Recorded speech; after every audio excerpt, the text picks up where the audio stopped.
Pemkot gelar pertemuan lanjutan penanggulangan ATM di Kota Ambon.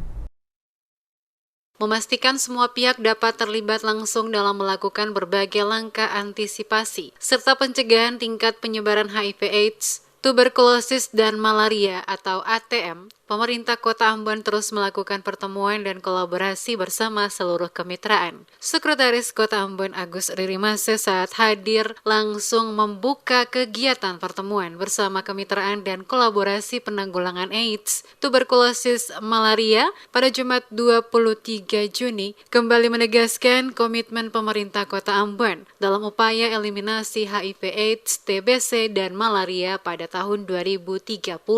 Saat ini, kata Ririmase, berdasarkan data yang ada, jumlah HIV/AIDS dan termasuk TB di Kota Ambon mengalami peningkatan yang signifikan, terutama HIV/AIDS. Oleh karenanya, perlu ada langkah pencegahan dengan melibatkan seluruh stakeholder. Keterlibatan semua stakeholder, kata Ririmase, menjadi modal penting untuk memastikan bahwa semua pihak memiliki komitmen yang sama dalam melakukan langkah pencegahan sehingga kasus HIV/AIDS dapat diminimalisir termasuk juga TB. Seluruh OPD pada lingkup pemerintah Kota Ambon telah diarahkan untuk ikut serta memberikan kontribusi bersama dalam program menyelesaikan berbagai kasus penyakit menular di Kota Ambon, terutama HIV/AIDS. Diharapkan komitmen dan kerjasama yang baik dengan seluruh stakeholder di Kota Ambon akan memberikan dampak positif turunnya angka kasus HIV/AIDS maupun TB yang saat ini masih cukup tinggi di Kota Ambon.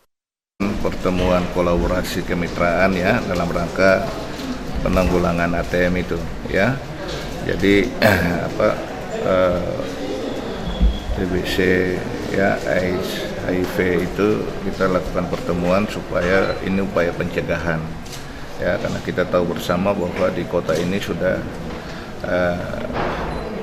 indikasi menurut data Dinas Kesehatan itu HIV meningkat, TBC juga meningkat ya. Oleh karena itu pertemuan hari ini untuk bagaimana mencari solusi pemecahannya dengan ambil langkah-langkah penanganan dengan berbagai stakeholder yang ada. Jadi kita berharap pertemuan ini menjadi solusi untuk kita bisa berbuat yang terbaik untuk Kota Ambon dengan salah satunya pencegahan itu. Sementara itu, Kepala P3AMD Kota Ambon, Megi Lekatompesi, dalam pertemuan tersebut mengemukakan pihak Dinas P3AMD Kota Ambon mengarahkan seluruh desa negeri yang ada di Kota Ambon agar dapat mengalokasikan sebagian dana desa dan alokasi dana desa untuk penanggulangan AIDS, TB, dan malaria.